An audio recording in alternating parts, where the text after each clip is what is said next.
আমরা দেখছি আমাদের বুঝে মাঝপাড়ার দুঃখ চাচা কাছের ছেলে, তো তিনি কিছু বলবেন? বলার কিছু নেই, আমরা অনেক দিন দুঃখে কষ্টে ছিলাম। এই রাস্তা আমাদের মাঠে ছিল না, অনেক দিনের কষ্ট ছিলাম, আমাদের হয়নি ব্যবস্থা। জেলা পরিষদ মগরব সরকার করেছে এই রাস্তা, তা আমরা মগরব সরকারকে ধন্যবাদ জানাই যে এই রাস্তাটা আমাদের মগরব সরকার করেছে।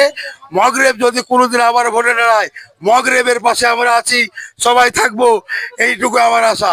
তবে সত্যি হাজার হাজার জনগণ, হাজার হাজার চাষি, হাজার হাজার মানুষ আমাদের এই রাস্তা দিয়ে চলাচল করছে, কিন্তু আমাদের এত সুবিধা হয়েছে বলার কিছু নাই। অনেক মানুষ এসছি আমরা এই মাঠের রাস্তা ঘুরতে।